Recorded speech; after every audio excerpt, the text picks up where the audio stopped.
your time because you came here on time and you got to eat. Is everything good? You got good food? Absolutely. You still pretty much content? Well, my intent was for you to have some home cooked meal that didn't come from my hands. Now, if I had the time to come cook for y'all, it would be something else, but I don't have time. So anyway, my name is Carmina Taylor.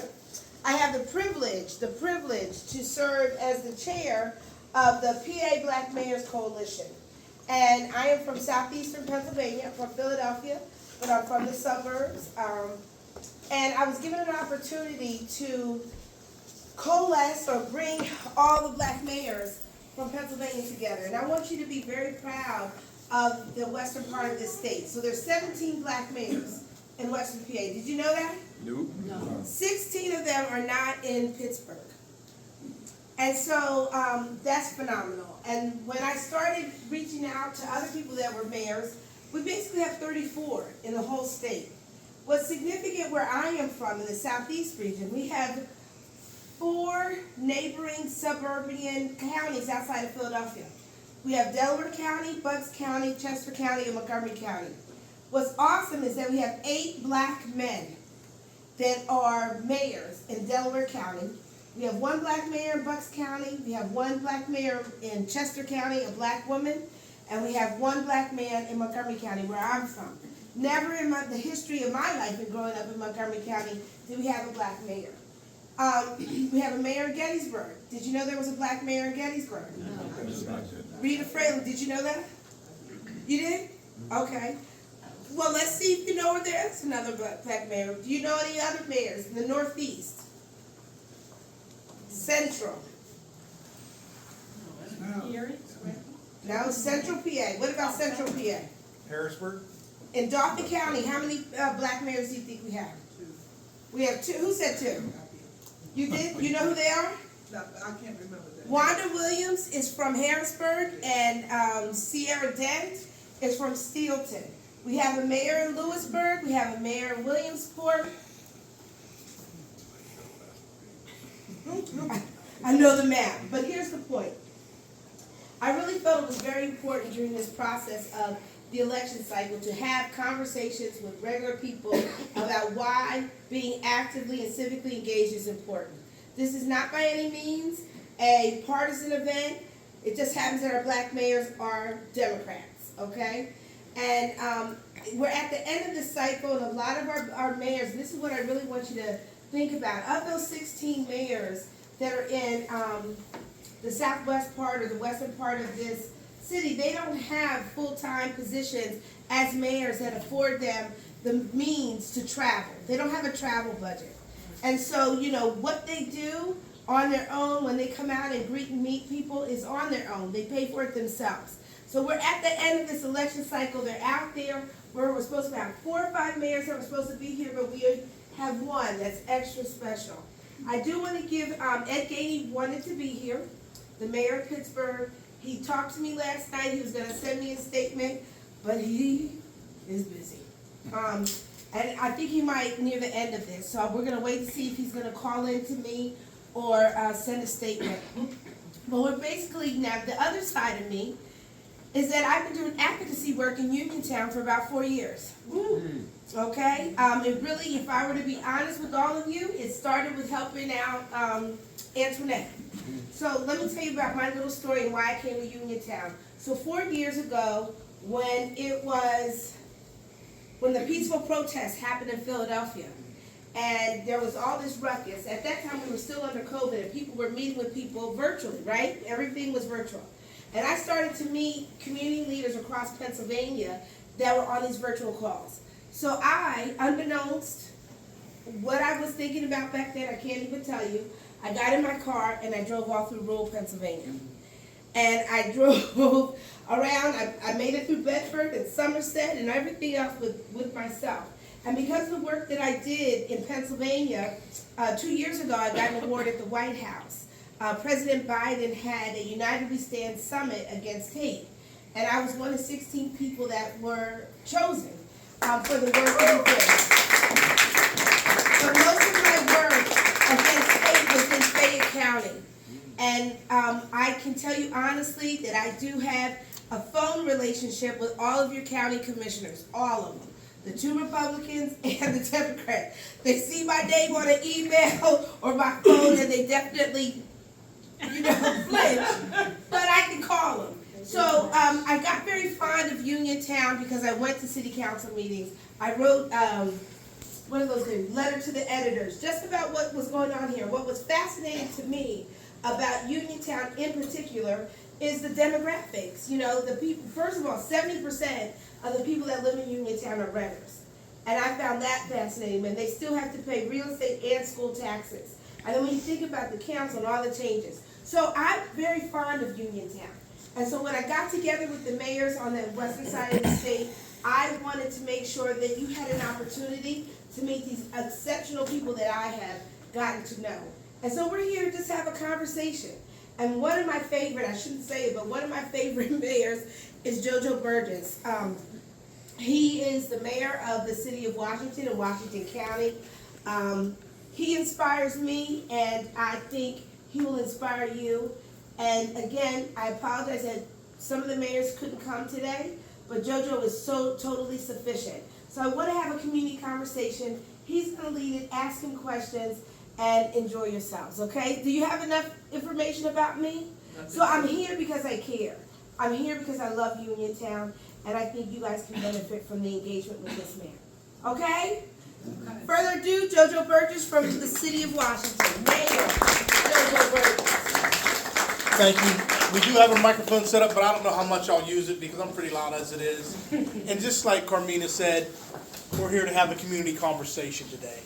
And especially in this political climate that we're in now, we don't want to be talking about, empty rhetoric that could be dangerous to someone or anything like that. I am from Washington, PA. Most of y'all know where that's at. Here's the thing that's similar to between Washington and Uniontown. We're about the same size, same population, and we're the same type of towns. I'm the first black mayor elected in that city in the 200-year history of that city. I take that very seriously because I don't want to be the first. I want somebody else to be the next. It's never about me. It's about us. Is the way that I look at things. As we get into this election cycle, we need to also look at what type of a country do we want to live in.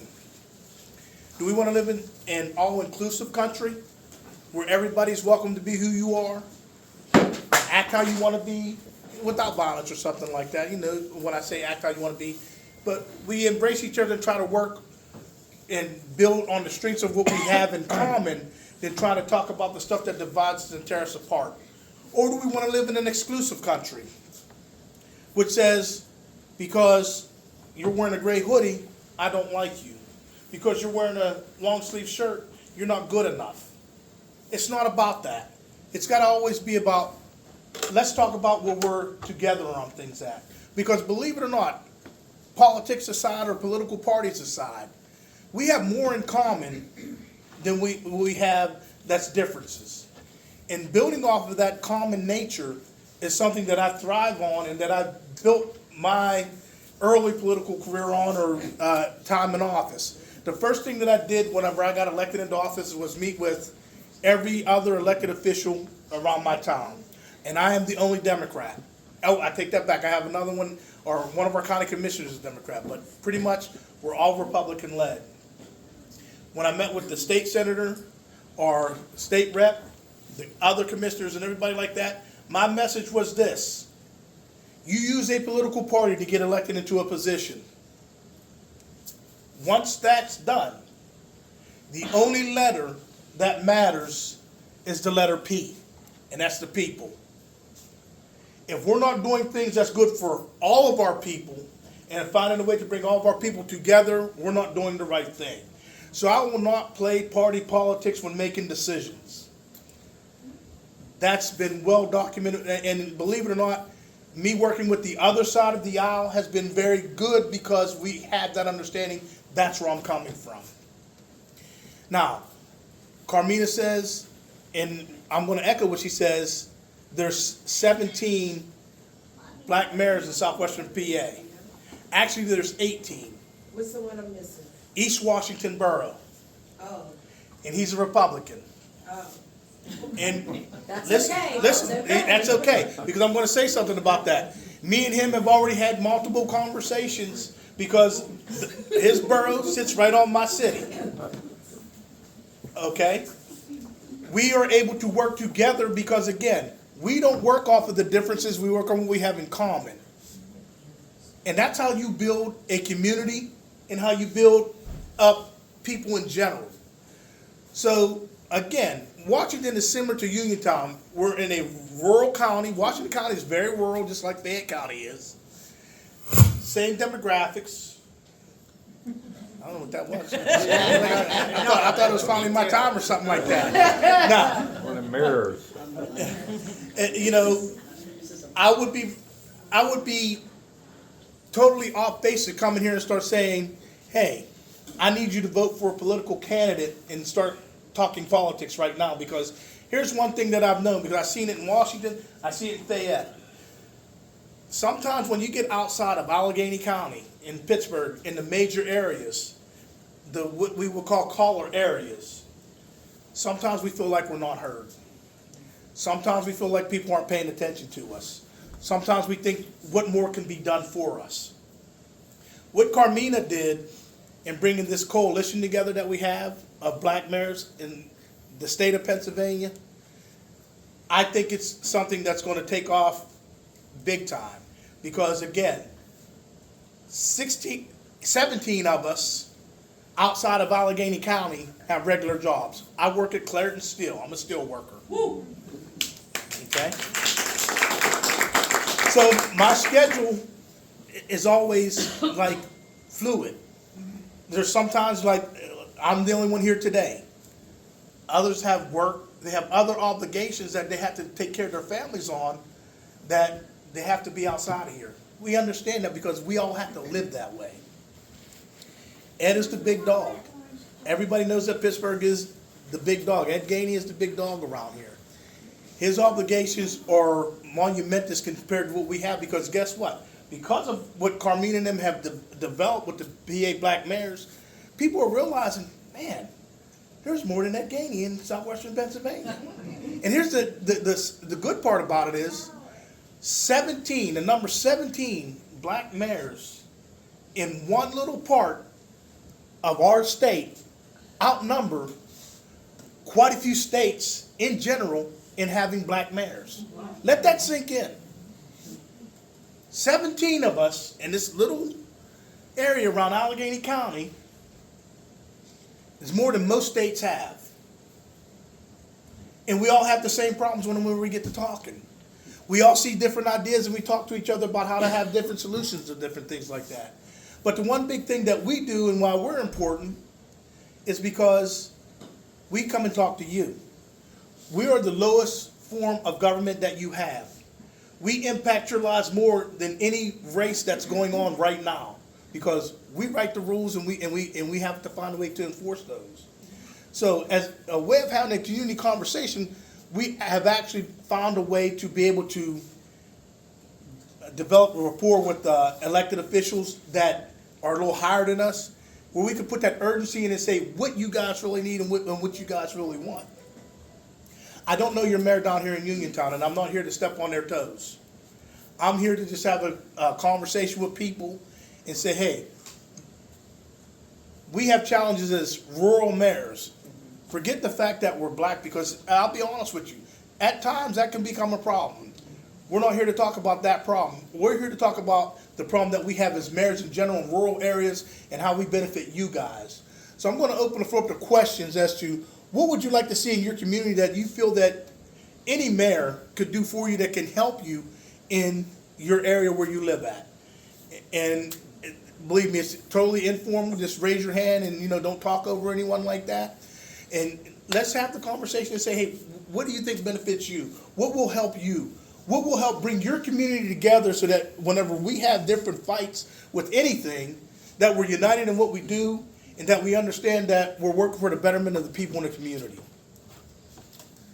Yes, sir. I have something that Carmina touched on that I think is really important. I'm not sure what the stat is in Washington, but when you have a community like Uniontown that's 70% rental property, how do you build that coalition for people to feel like they truly belong in that community if they don't own that home?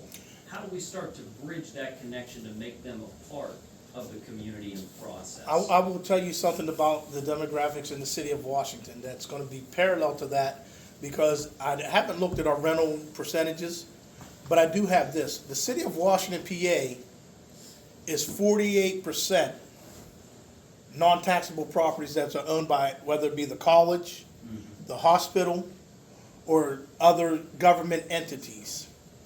We also, in the city of Washington, have 3 major housing projects, being Lincoln Terrace, Maple Terrace, where I grew up at as a kid, and Joliet Manor. The people that are on subsidized housing are renters. And I will tell you something that happened whenever I was running for mayor, and I just got voted in and sworn in this year. Running last year, this time, I will tell you something that others that were against me said because of what I did. Like I said, I grew up in Maple Terrace. I went back to the projects. I engaged those people and say, what can I do for you once I get in office? I know that you feel like your voice is not heard, but it's about all of us, not about me. What can we do? And the other people that supported my opponent said, he's in the projects trying to steal votes. Still right. Yes. Still. Yes. Can you believe he's in the projects? As if being there, like those people have no voice. So I think that one thing that we have to do, even for our renters, is have more inclusive things for them to do and be a part of, and also show them a pathway to their own home ownership. One thing that I've learned about being able to do different things, generational wealth is the best wealth you can have. I always say this about renters and property owners. We want to find a way to have people be property owners. You know why? It's just as basic as being a gardener. If you have a potted plant, you can take that plant and move it wherever you want, and it means nothing. Discard it here.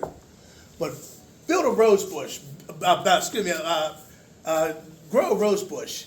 It's rooted in the ground to stay where it's at. That's how I look at home ownership versus renters. I want them owners to root where they're at and be where they're at. Whenever you give someone something that they can leave to their family in the form of home ownership, and you can leave it to a kid. This child right here, if parent leaves her a house, guess what? When she gets older, I'm not trying to call them out, but this is the generation that I look at because I have a granddaughter that's probably about the same age. But once you take that home security away from them, and they have a roof over their head, the other stuff is minor. They're going to be able to get a job and be able to live and sustain.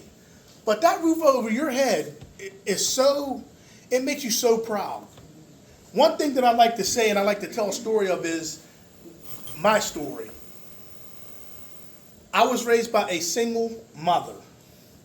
Back in 1976, she was the first black woman hired in the heavy highway division of the western part of Pennsylvania for the steelworkers working for Blacktop Paving. She had just been divorced from my father, and she let that job take us and move us out of the projects into a home. Once you had a home that you knew you could go to, it just was such a difference. But it was through hard work of her going to work, and believe me, that was before the laws were more equal towards people.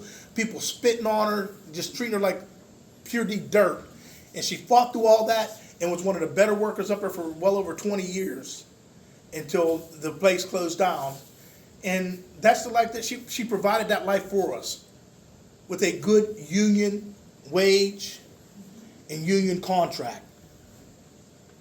We learned how to be hard workers and do what we have to do to make sure that we provide for our families, because that is what that strong woman did for us. Amen. One thing that we cannot be afraid of, and I don't want you guys to think I'm going political with this, but I have to say it like this. We cannot be afraid of strong women, especially strong black women. And I will tell you why. I believe that that demographic of person in this country, being a strong black woman, has been the most disrespected and disregarded demographic in the history of this country. But if you look at this country, that has been the backbone of every family in the country. Even whenever we were brought here to work, when we, didn't want to be, those women were raped, pillaged, put in the house to take care of other kids and do everything like that. The kids even in the houses knew their nanas and big mamas more than they knew their parents, and that's who they respected. And they took all the torment and all the beatings and everything like that and still raised those kids, and those kids had a foundation. When people look and talk about even coming out of slavery, if we didn't follow a strong black woman, we would still be sitting back, possibly in bondage. Harriet Tubman. So again, we can continue to hear about what they can't do, how they can't do. History tells us differently if you look at it and you let it. And that's not to put down any other person or say that anyone else hasn't been strong. It's just the reality of the situation that we're in right now. That's where we're at. But again, like I said, through the inclusion of bringing people in and trying to get them out of renting into home ownership, that's how you bring them into being more part of your community and feel like they have a vested interest in it. Next question? Can I sort of add? Absolutely. Or ask and add or whatever you want to do. encourage, I guess. This is a conversation. As long as you don't beat me up or nothing, like I say what you want. No, I look at, and I loved what you said, and my own mother and my own story mirrors yours, and it's a beautiful, they were both working in a non-union, this is in Washington State, shop, and my mom was thin and Native American, and she got married at 13 years old. I'm her oldest child, and she was 18 when she had me. And it was an awful set of events that ended up with 3 kids and, no husband. He was in a coma, right? And so lost everything that they had through a family business, etc. And so here she is in the shop, and she's being abused, right? She's being abused nonstop, and she never graduated from high school, right? All the ugly yuckies, and it was a very strong African-American woman who was also an incredible vocalist and a pastor, and my mom was hiding under the table, right? As they're trying to, sexually harass her and harass her about her job because she's a woman and she's all by herself and all of this. And the woman's name is Doris, and she says, when are you going to quit hiding under that table and let me show you how to put a stop to this? But what I wanted to say is about the renters, because one of our candidates we know has talked about that same path. And I have that beautiful experience too. And my daughter has the same of home ownership with my mom. And one of the things that I thought was beautiful about lots of your smaller communities was the fact that instead of letting homes be abandoned, communities were working to identify what was the problem in the home, right? And selling it, not playing the screwing people in an auction kind of games, but identifying with labor contractors, right, with union contractors saying, here's what you need to do for the electrical, here's what you need to do for the plumbing, etc., right? But this house, and here's how you could stage it, and you can buy this house for $4,000. That's that. And I thought, instead of what we're saying, right, and what I saw that was beautiful about the rural towns around here was they were doing that. They were really trying to make that dream of home ownership. And I think to me, this is from an outsider, right? I worked for the federal government overseas for 24 years. So, and I'm originally Montana. So I saw that and thought, this is amazing, this is beautiful, I want in, right, I wanna help, and yet, it seems like it got stalled, you know what I'm saying? And it seems like even on the national level, going some other direction. And I guess what I'm saying is, can you help? Cause you're right, you're the local guy, right? Yeah. But if all 16 of you stand up and tell VP Harris, hey, how about doing it this way? We're gonna have a discussion with whoever's elected and things like that. And let me say something else, and I'll get to you next, ma'am, I'm sorry. Mayor Burwell, he's Homestead's mayor, correct? Yes, Burwell. Burwell. Mayor Burwell, Homestead mayor, has a very good program that I just cherry picked, because I talked to him so I could say what I'm about to say. Okay, all right. He has a program that they've started in Homestead that I'm trying to bring to the city of Washington, PA. Because we have blighted properties Yeah, that people owe taxes on and money on. And here's the reality of the situation. Those blighted properties that people owe money for, we ain't getting nothing for it. no, They ain't gonna pay it or they would've done that. yeah, So now, we wanna take those properties and we're looking at a way to put them in a program so that if A comes in and says, a contractor comes in and says, hey, I can flip this house, take it off the rolls, get it back up for, someone to buy or rent or whatever, put that house back on the rolls where we can start getting tax money for it, giving people an opportunity for first home ownership. That's the kind of stuff that we're looking at, innovative ways that's coming from another mayor that's part of this coalition, that as we all get together, we're seeing things on how we can make our communities achieve what we want. I want people to have generational wealth. He had a program that he got started down there that I said, I got to jump on that because that gets me closer where I want to be. It's about networking and working together to benefit our communities. And that's what this coalition does. It's not about the D or the R behind your name. It's about the communities and the way that we take care of each other. Because again, like I said, my counterpart in Washington, in East Washington, he is a Republican mayor and he's also a mayor of Keller. When we talk about business and do whatever we got to do, we stand on business and we do good with that. We work together. It has nothing to do with the political parties that we represent. It's about us sticking together to take care of our residents and our community. Ma'am, I'm sorry, you're next. One obstacle that seems to be in the path for obstructing home ownership, and you talked about the blighted property, is that you have these large conglomerates that will come in and buy up all those properties, okay?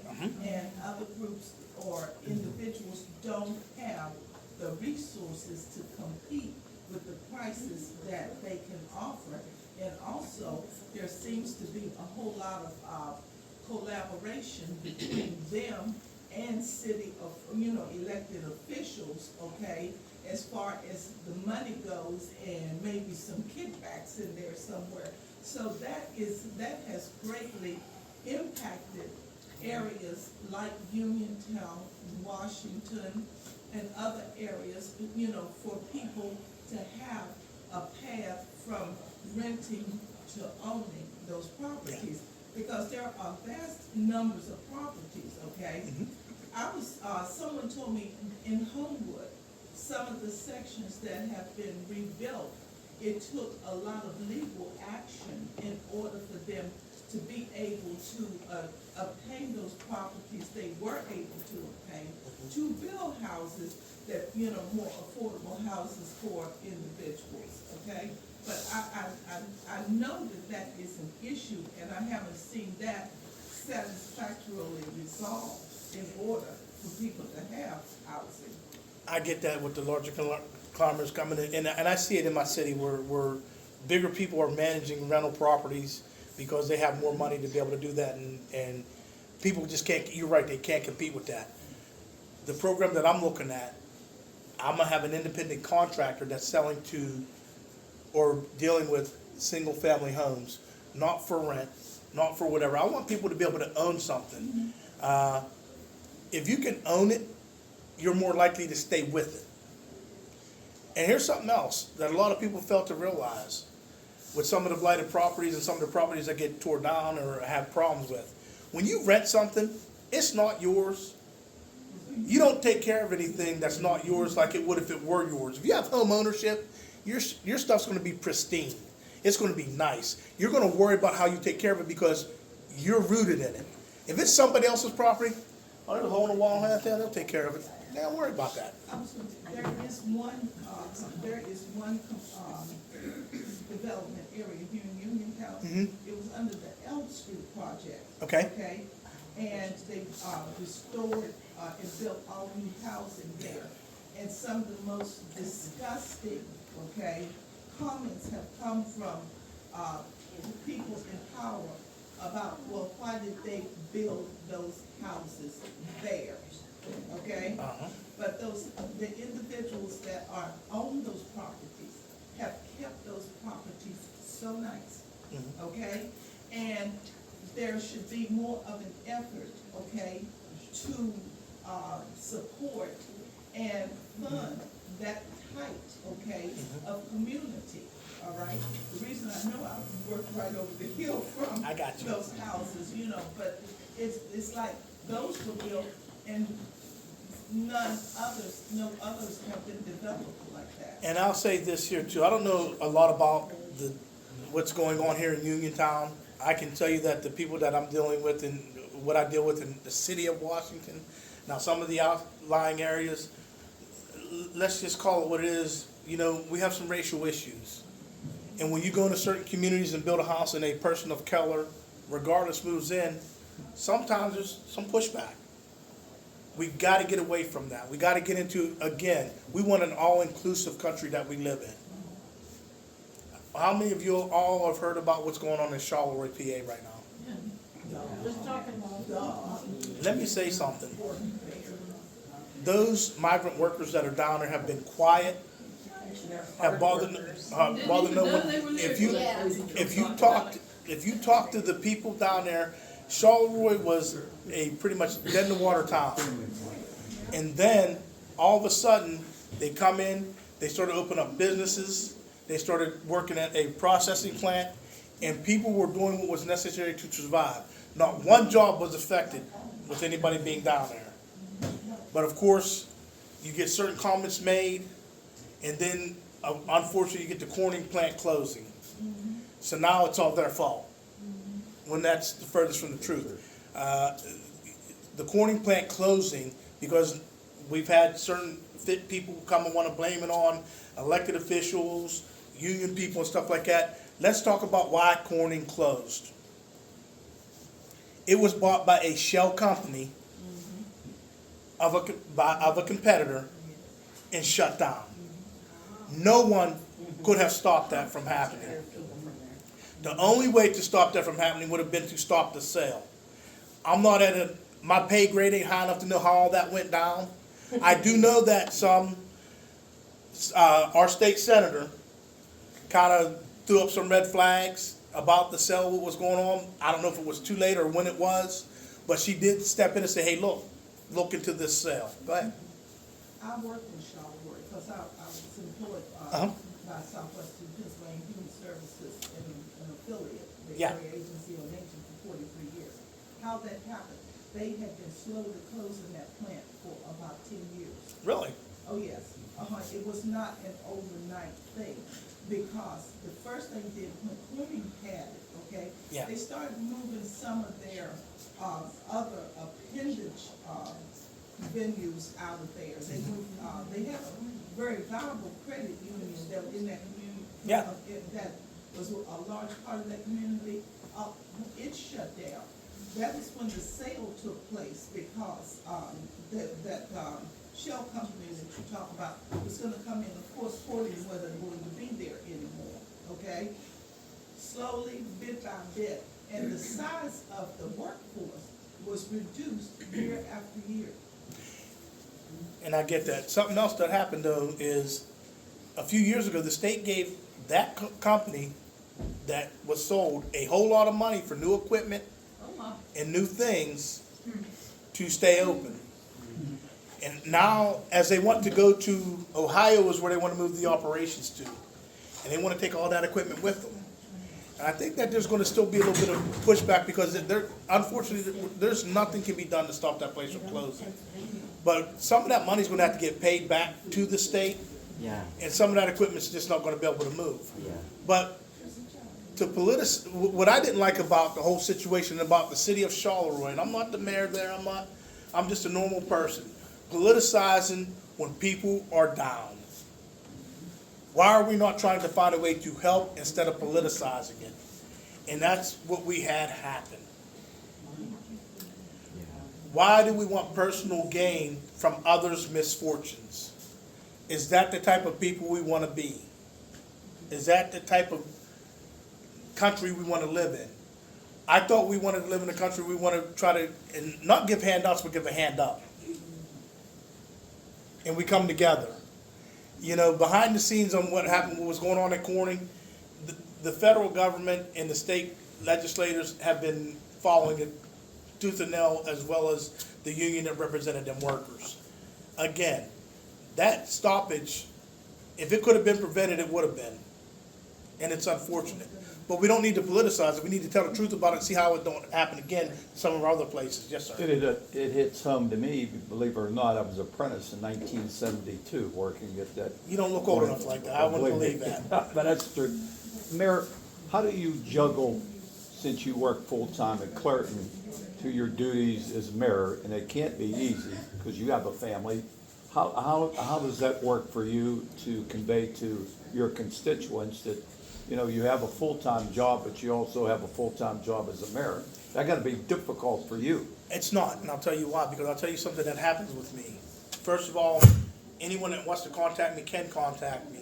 I return every phone call that I get to my phone, good or bad, and every email that I get to my phone, good or bad. I've had people call me and be like, I know you can't handle this. Why did you call me back? Well, you called me. I believe that, again, I want to have community engagement with the people that I represent. If you have a problem, you call me and let's talk about it, you know? And that's been effective for me because there's been people that truly do not agree with some of the things that I do. I respect you for calling me back even though you knew you was going to get cussed out. Okay, well, yeah, I understand that. But that's how we have to have it. We got to start having the community engagement with people, getting out and talking to the people, listening to what's going on and seeing what they want and how they want their community to be so that we can try to tailor it for them so that we can come together and all be together. Yes, ma'am. So I take care of a very large children and adolescent population for mental health out in Washington. Okay. Okay, so a lot of the times whenever I'm speaking to these kids in the absence of their parents or whoever's taking care of them, a lot of them express that a lot of the children that I take care of are being raised by grandparents, aunts. A lot of them don't have a positive male influence in their life. So I'm just putting this on your radar. I don't know what can be done to help give these children like positive male influences, but they're lacking it. And a lot of them are young male adolescents, okay? And they've voiced this a few times. So I just wanted to put that on your radar. I know of some programs we've reached out to, but I think it's kind of important because if they don't have good, positive role models, even the young girls, right? They're not gonna know what a good man is, right? The young men are not gonna know how to act. Yeah.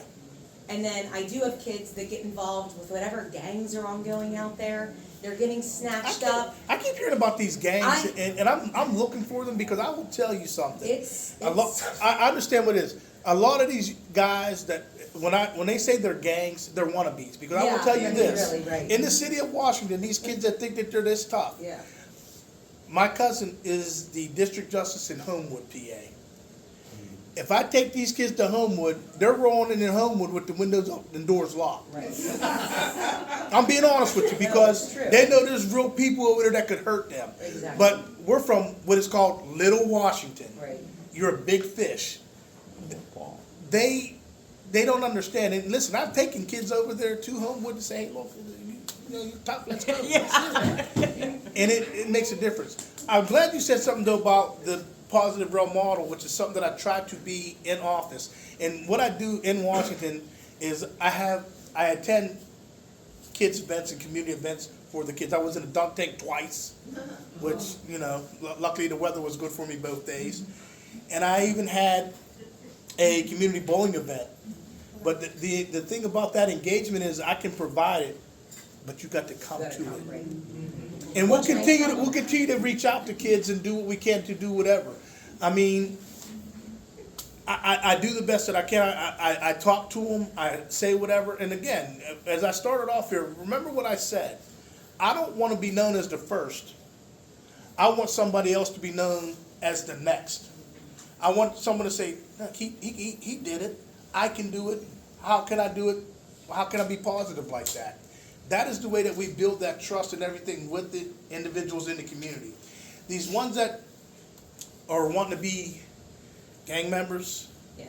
that shows a dislocation with acceptance and wanting to be accepted and being able to be manipulated to think that you're being accepted because you're this tough, hard kid. And believe me, as a male, I grew up as a teenage male, so I kind of understand what the history of it's like. That acceptance, especially in the days of social media and bullying and things like that, that's tough. It's something that we got to overcome. It's not just a Washington problem. That's a national problem. And we got to start showing the proper ways of coming through all that stuff, because now they love it. They say, oh man, this Steve loves me now. You know? Oh, if I go smack this old lady, he's going to give me $5 or something like that. And that little bit of a thing, even though it's so wrong because of the justification in their mind, they think of it as being a right thing. We got to show them other ways of doing things and handling stuff. Whenever they go and help that lady, and Steve says, man, that's good. You know, that's what we want to do. We want to be community leaders. We want to be examples, and we want to make sure that we're doing what's right for our youth, because guess what? I also follow a program called 100 Black Men of Pennsylvania. They have a picture of a black male in a judge's outfit in a suit, and a little kid, probably about 4 or 5, tying his tie in the mirror. But when he projected in the mirror, it was the bigger guy, and it says, "They will be what they see." Think about that. That's deep. They will be what they see. If we show them a way of being a positive role model and citizen, they will be that. And we got to be stronger in doing that instead of losing them to the streets, because we are losing some to the streets, and I get that. And that will be a fight that I will continue to be part of, and I have a heads up on, and I pay attention to. Yes, ma'am. In Carnegie, Pennsylvania, you know where Carnegie is? Yeah, I know where Carnegie is. One of our mayors, Mayor Betty, is in Bridgeville. Okay.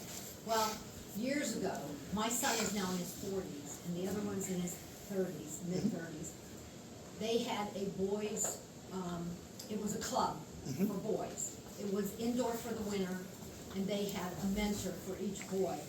These are boys that didn't have fathers, but anybody could go there. So my boys went there for basketball and different things, but that was a program that I think was really good. And I don't know the name of it, I don't know if it still exists, but it was really a wonderful thing to see. And my boys got to be friends with some of those boys, and it was really nice. And it was a support group for those children. They have nowhere to go after school, their parents are working, they might have snacks for them over there or something. I don't know how they funded it, but that's also something to look at. But then on the other flip side, these are children that need support. And they were boys, most of them were boys. I didn't see any girls at that time there, but they had a male support person that they could call, they had their number. They did things with them if they could, like certain days of the week, or, you know, on the weekends, or help them with their homework. So that was really good, and it was in Carnegie, and because I drove them there to go, but I don't know if it's still there, because it's been years since I've been there. That was the boys' club. Yeah. No, So, it was. That's why I was in there. yeah, so the other thing is, then you got the flip side for the children that, like around here, I don't see anything for kids to do. I mean, there's playgrounds, that's great, but in the winter, what do? You know, in some places, like in we've lived different places. So they had indoor things, I was talking about this before, where the kids could bounce on trampolines, and do dodgeball on trampolines, basketball on trampolines, and these kids, it's a big thing, people have to sign waivers in case your kid gets hurt. And then you've got like bumper cars, indoor bumper cars, and roller skating and ice skating. They're all indoor things that kids can do. I know we have what, a bowling alley? Still have, do we have any bowling alley? Yeah, I think there's two. And then the Well, ones, yeah. you've got Nemacolin, but who can go up there? Nobody. So, Who can afford it up that's there? right. So I'm saying, even for the kids that, you know, just normal children that need something to do and socialize, there's nothing in this area. I mean, that I'm aware of. Let me say this. Paintball. I- I mean, there's so much. I'm glad that you say what you're saying, dude, because again, we're trying to grow and evolve in Washington right now. And I do have a gentleman that me and him talk about once every couple of weeks because he's looking for an area to house a gym. He wants to get those at-risk kids off the streets and they learn how to box. They learn how to box. They teach them how to box and, you know, they make sure they get their grades and stuff like that. The place where they were at is shutting down. We're working on programs like that. It's about getting that engagement and having the ability to find the monies to be able to have a boys or girls club like you're talking about. We know that he's been in contact with the boys club to try to see what to do to have a property in order to have that in the city of Washington. We're looking to see how we can make that happen. Whether we are able to do it or not, it ain't gonna be due to lack of trying. But we're looking at those things because we see the at-risk kids that are out there, and listen, I know. I have kids, my youngest is 25. My oldest is 35. I hear the stories. Same Washington run. There ain't nothing to do around here. Ain't nothing for us here. Why should I stay? That's why I got into the race. That's why I ran for mayor of Washington, because my kids, I have 4 kids, and 3 of them don't live around where I'm at. I got 10 grandkids and I only got 1 that I get to see on a regular basis because they're all up and down the East Coast. And the kids are like, I don't want to be in Washington, there's nothing there for me. So I said, wait a minute, that's BS. We're going to make Washington be a place where people want to stay, where they want to put their roots in and say, hey, we can live here and be here. And the only way to do that is through hard work and determination and going through all the different changes we got to get to make people want to be there, to take care of those things, to make sure that they feel some value to being in that area. The same thing here with Uniontown. I used to come to Uniontown, a friend that lived right around the corner from here, and they rented though. Their kids ended up moving to Atlanta. We got a better opportunity of going to Atlanta down there. Why we want to stay in Uniontown? We got to start building foundations in our small communities like this in Washington that has kids wanting to say, hey, this is where I want to be and this is where I want to stay because I have an opportunity to survive and be someone right here. Go ahead, Chris.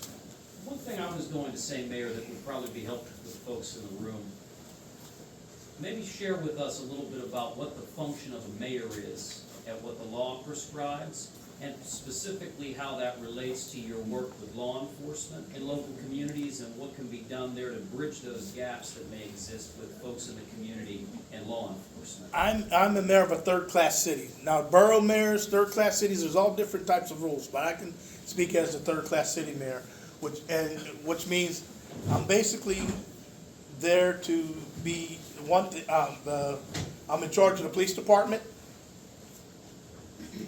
So that means law enforcement, everything's this is the top spot. We have a chief that if I didn't have the chief that I had right now, I would probably be in trouble myself because I can't say enough for the guy that we have as chief of police in the city of Washington. And reaching out and starting to bridge the gap of some of the problems that we've had in the past in Washington with issues with they feeling that we had dirty cops and different things like that. Also with that, we sit at the head of basically our council, which is usually a 4-member team. We're the 5th vote, so you need 3 votes in order to get anything passed as mayor in a third-class city. We need 3 votes in my city. There's no unilateral decisions made by us as the mayor. We are the deciding vote if necessary. A lot of people don't understand that. Now, we are also the authorizing agent and being able to sign off on things, and like if we have to get grants and stuff like that, loans and everything like that, we're that authorizing agent that does that. But the thing that's important to remember is we're the ones that you talk to that make the codes and laws of that city so that they can be followed and adhered to by the residents. So we control that. So I want you to think about this. Anything that's written in a city that's a violation that the police can arrest you for, if it's not part of like the state or federal law, those citations come from different things that happen in our jurisdictions where we're at, where we write those into the laws of our city or borough or wherever we're at. So it's very important that we understand those laws that have been written before and what we do in the future. But we also have to coordinate and have everybody together as to getting budgets and functioning for our municipalities that we represent. And also, to be brutal and honest, we're the face of our community. We're the person that people know. When we go into the grocery stores, hey, one thing that I learned, I'm no longer JoJo. I'm the mayor. Hey, wait, no, we need to talk. Can I get a loaf of bread? That's all. No, we need to talk. This is what's going on. And some of those conversations aren't good. I got a person that right now is so pissed off at me because they believe I'm not doing nothing about some of the crime that's happening in the city. You're just letting these people do whatever they want. And I say, okay. They don't understand that me and my chief talk every day about patrols and different things like that. But we can't concentrate on one area because if they all know we're going to be here, guess what they're going to do over there? So it's a peaceful balance. And a lot of people aren't happy with the way that it goes sometimes. But my conscience is clear because I know that we're doing the best that we can. When it comes to law enforcement, especially in the city of Washington, I'll match my chief up against anybody in this country to say that he is the best and that he does what is right for the people. There's even been times where I would ask questions about things, he'd be like, no, we're not doing that. That don't make sense. And he would educate me and tell me this is how we have to do this and proceed with this. Because we're the lowest level of enforcement in this country as mayors. Yes, ma'am. Okay, I have a question that's kind of related to the housing question. Yes, ma'am. Okay, does your city get any money for code enforcement in terms of housing? The reason why I'm saying that is 20 years ago, I came back to Uniontown from Georgia, and I bought a house, and then I was gonna go back to Georgia, and I said, well, I'll rent it out on Section 8. Uniontown City at that time had a code enforcement officer who came to my house, and they went through the whole house and they wrote a whole list of stuff that needed done so that it could rent on Section 8. It was $10,000 worth of stuff.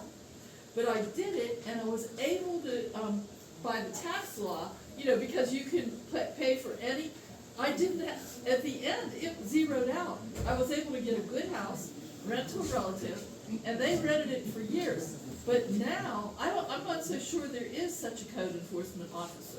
And the other question I have is, I did home visitation when I came back to Uniontown this time, 6 years ago.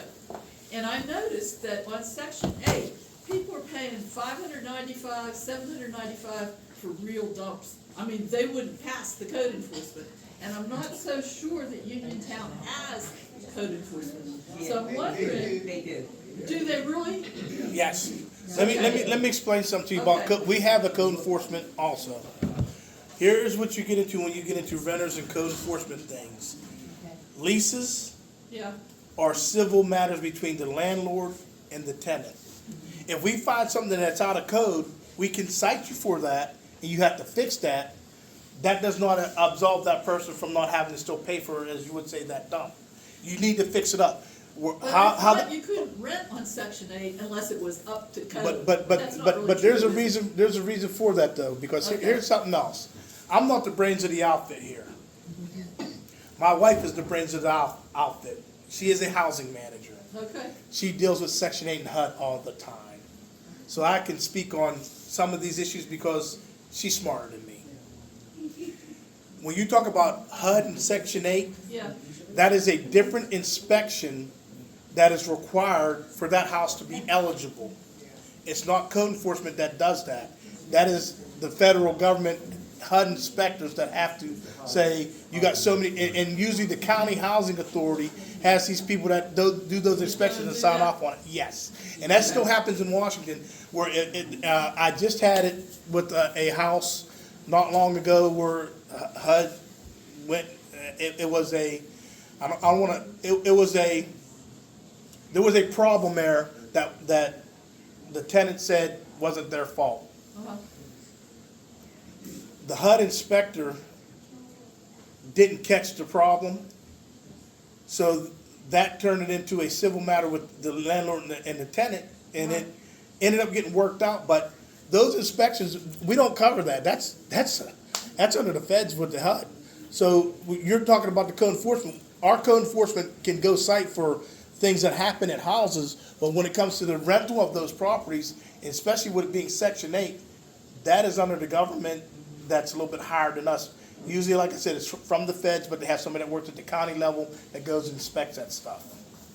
I'm just wondering, if people wanted to buy those properties are pretty bad. And again, I get that, and if we remember what the young lady said earlier today about being able to compete with these big conglomerates, Yeah. to be honest with you, those are the properties those conglomerates go and buy. Because they don't fix them up. they don't need to, because if the HUD inspectors already said that it looks okay, and it passes their specifications, guess what? Go on, I'm gone. You're bringing me money, and that's what happens. And we got to get away from that. That's why I want to get away from, getting stuff up to HUD code. I want stuff to get up to where someone can buy it and live there. Yeah. Well, this That's is- what's better this for is all of us. real. They wanted, every 6 feet, they wanted an electrical plug, they wanted Oh, yeah. all the windows up and down, they wanted the roof right, they wanted the back porch with no wood, falling off. It was And good. here's what the thing about that is. HUD in Section 8 is about subsidizing the housing. Uh-huh. That person might only be paying $500 a month. That landlord, though, Uh-huh. with the HUD, is probably making about $1,000 for that house. From where? Because the federal government subsidizes the money that's paid for the lease that the person has. Okay. So, and there's a percentage that they gotta pay based off of their income under Section 8. Yeah, I understand But that. if you're charging $1,000 for this, that tenant may, because of their income, only be paying $100. But that other 900 is being subsidized by the government, and that's why they should be looking at that, and why they do pay close attention to it, because they're not gonna pay $900 for a place that's not worthy of it. So they still inspect and do that. They do. You have to call them, huh? You would probably have to call them, yes. Yes, ma'am, in the back, I see you there. I didn't forget I about you. wanted to address Mary Kay. Oh, Hey, how are you? There is a code enforcement that does that. Now, they Yeah, had that's a it. full-time one at one point. Yeah, this was about 20 years Yes, ago. and he has retired. Yeah. So they are working with one, Tracy's probably know. But I think he does different counties. So he's not here in Fayette He doesn't have the full-time. time to do what they used to have. Yeah. yes, ma'am. That's good to know. There's also code enforcement at the county level too. Yes. County level,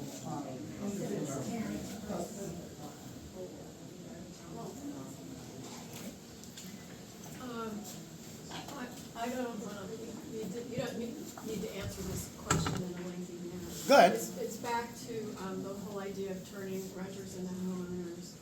And, one of the components I'm thinking about, that you haven't talked about, but probably thought about, is like the whole issue of financing, like getting people, mortgages who've never had one before, and how to qualify for that, and how to and how for people who've never been in this situation before, to manage the whole idea of making a mortgage and, paying for upkeep and all that stuff in the house. That's gotta be part of the whole plan, I think, right? Part of the whole plan is definitely financial education, so that you understand what you're buying and what you're paying for. But I'm gonna go a step further in with that. Something else that I do in Washington. I've had already 2 job fairs in there. Because guess what? You can't buy no house if you ain't working and got no job.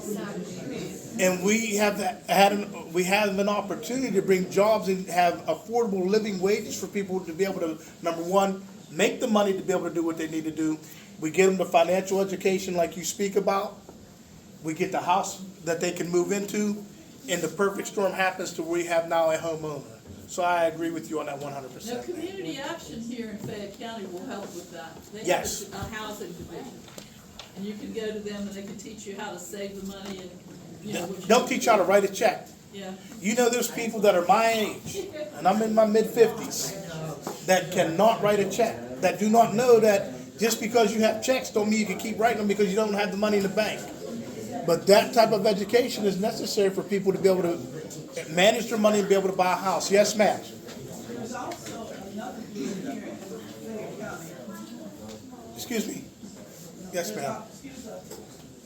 There's another group here in Fayette County called Threshold Housing. Yes. And I don't think a lot of individuals understand the purpose and how they can help, okay? Because that one developed area I talked about, I had some people when I worked, because I worked right down the hill from them. They said, well, who do I talk to about, obtaining a property? And at the time, all I knew was Threshold Housing. I didn't know what all they did, but I decided to go educate myself. You can also, it's not just buying a new house.